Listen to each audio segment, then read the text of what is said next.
Eh bien salut tout le monde, c'est AZK Crypto. Aujourd'hui on se retrouve pour le 4e tutoriel sur Ledger. On a déjà vu pas mal de choses, comment setup sa Ledger, comment l'utiliser avec MetaMask. Vous avez le lien de la playlist Ledger juste ici. Aujourd'hui on va voir comment on met du Bitcoin sur sa Ledger et aussi comment on renvoie le Bitcoin sur une plateforme centralisée pour le revendre ou peu importe. Alors c'est très simple, la première chose à faire c'est d'avoir du Bitcoin. Alors moi je vais me rendre sur Binance comme d'habitude. On va sur l'onglet Trader, on va sur Marché pour acheter du Bitcoin. Personnellement sur Binance, j'ai un peu de BUSD qui vont me servir à acheter du Bitcoin, mais vous pouvez utiliser un autre stablecoin ou utiliser de l'Ethereum, peu importe. Vous achetez du Bitcoin avec ce que vous voulez. Et d'ailleurs, si vous voulez acheter directement du Bitcoin avec des euros, vous pouvez en acheter juste ici sur l'onglet Acheter des cryptos. Vous pouvez en acheter directement avec une carte de crédit.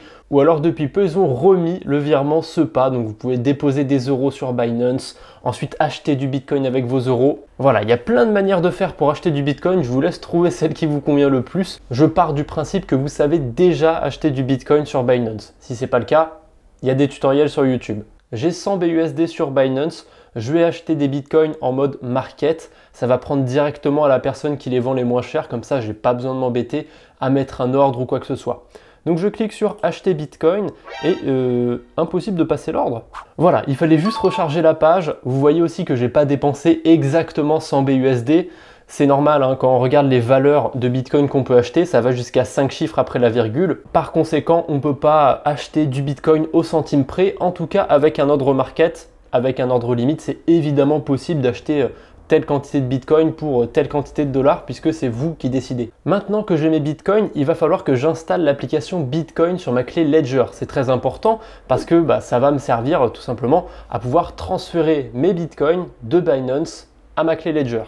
Donc, si vous n'avez pas l'application Ledger Live, le lien est en description, ça va être super utile pour utiliser votre Ledger. Bon, petit imprévu, j'ai l'application Ledger Live qui a une mise à jour, donc je la fais vite fait et on se retrouve dans un instant. Alors, maintenant que je suis enfin sur l'application Ledger Live, je vais sur l'onglet Manager et sur ma clé Ledger, je vais devoir du coup approuver le Ledger Manager, autoriser plutôt, allô, ça veut dire autoriser. Tout simplement pour autoriser ma Ledger à se connecter au Ledger Manager, je clique sur les deux boutons en même temps et voilà, c'est magnifique, c'est fait, c'est en train de charger. Et je suis face à un problème. J'ai la Nano S, donc forcément le gros désavantage de cette clé, c'est qu'il y a très peu de capacité, donc je ne peux pas avoir autant d'applications que je veux.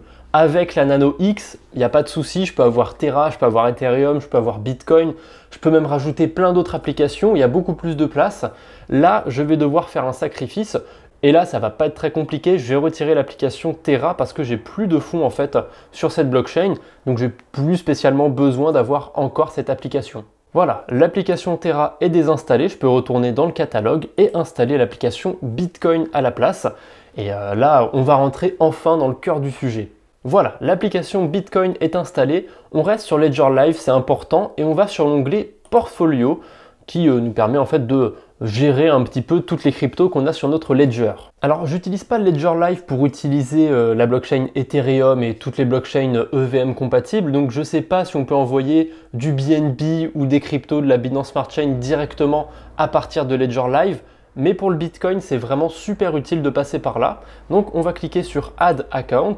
On va choisir de quelle crypto il s'agit. Donc, le Bitcoin. On continue. Donc là, Ledger Live nous demande d'ouvrir l'application Bitcoin sur notre clé. Donc, on appuie sur les deux boutons. Hop là.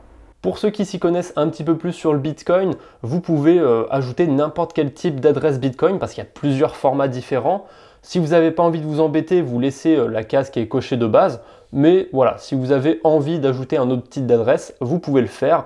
Il suffit de sélectionner celle que vous avez envie d'ajouter.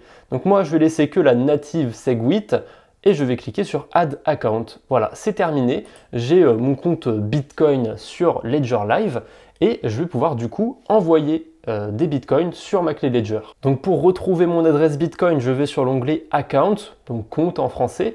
Je clique sur Bitcoin, je clique sur recevoir.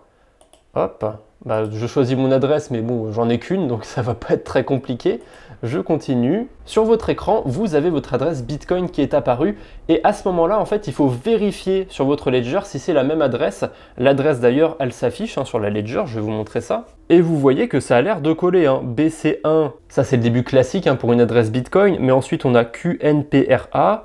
Sur le PC, on a bien QNPRA. Donc moi, de mon côté, je vais vérifier toute l'adresse et on se retrouve quand j'ai terminé de vérifier l'adresse. Je viens de vérifier, c'est bien la même adresse sur mon écran et sur ma Ledger.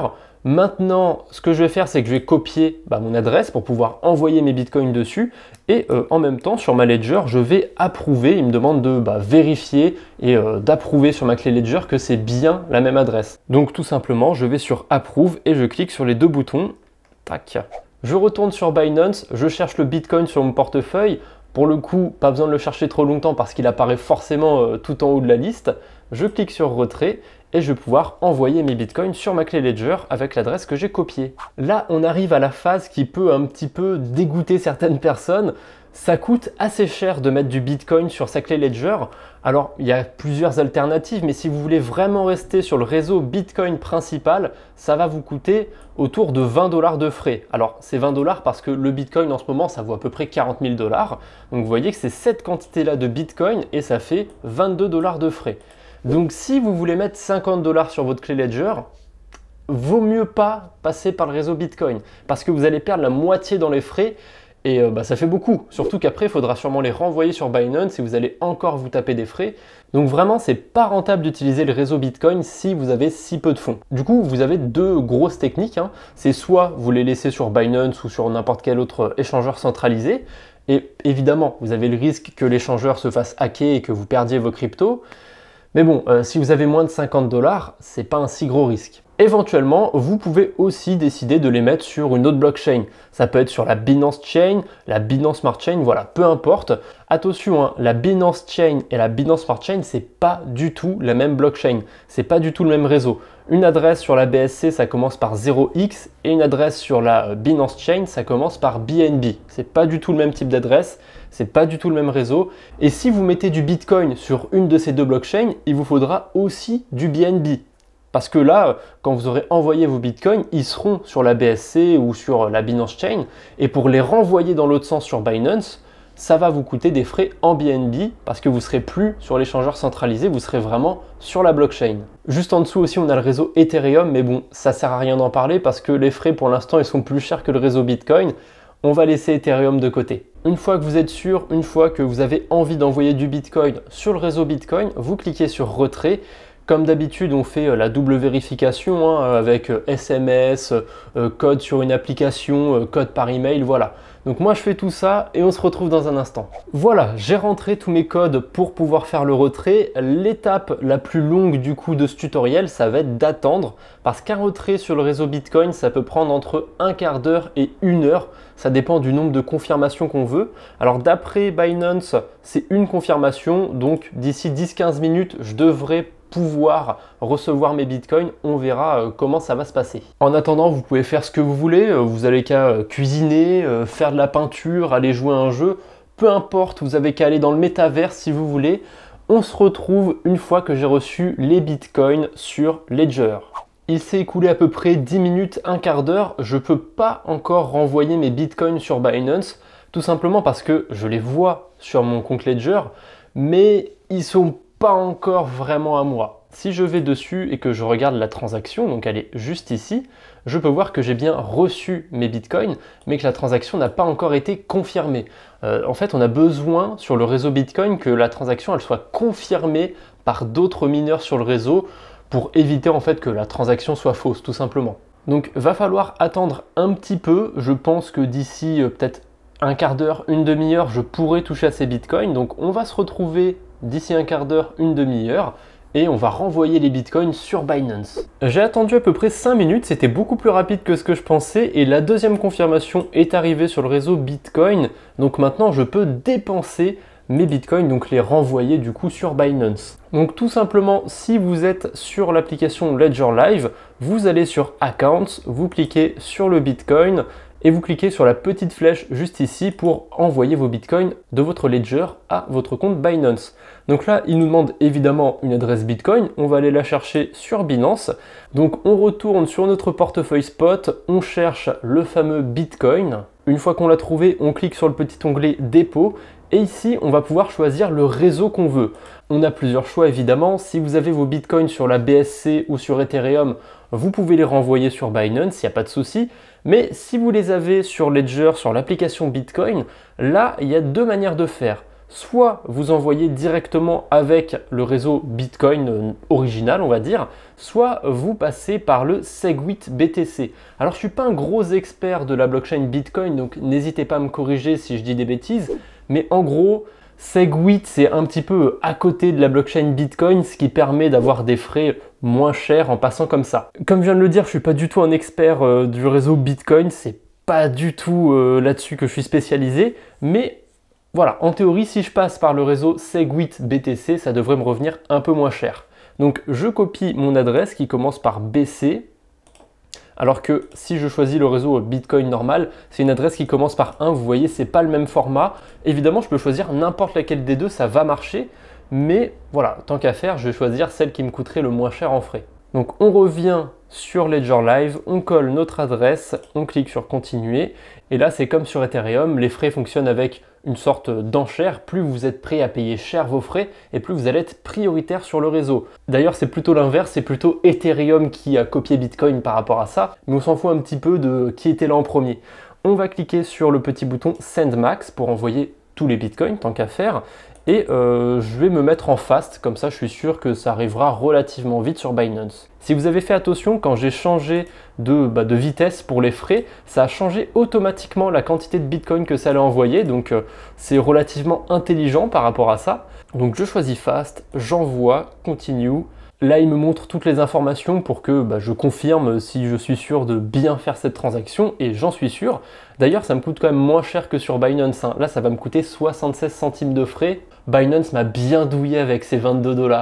Donc une fois qu'on est sur la dernière étape, là ça se passe au niveau de la Ledger, on va devoir tout simplement approuver la transaction sur sa clé.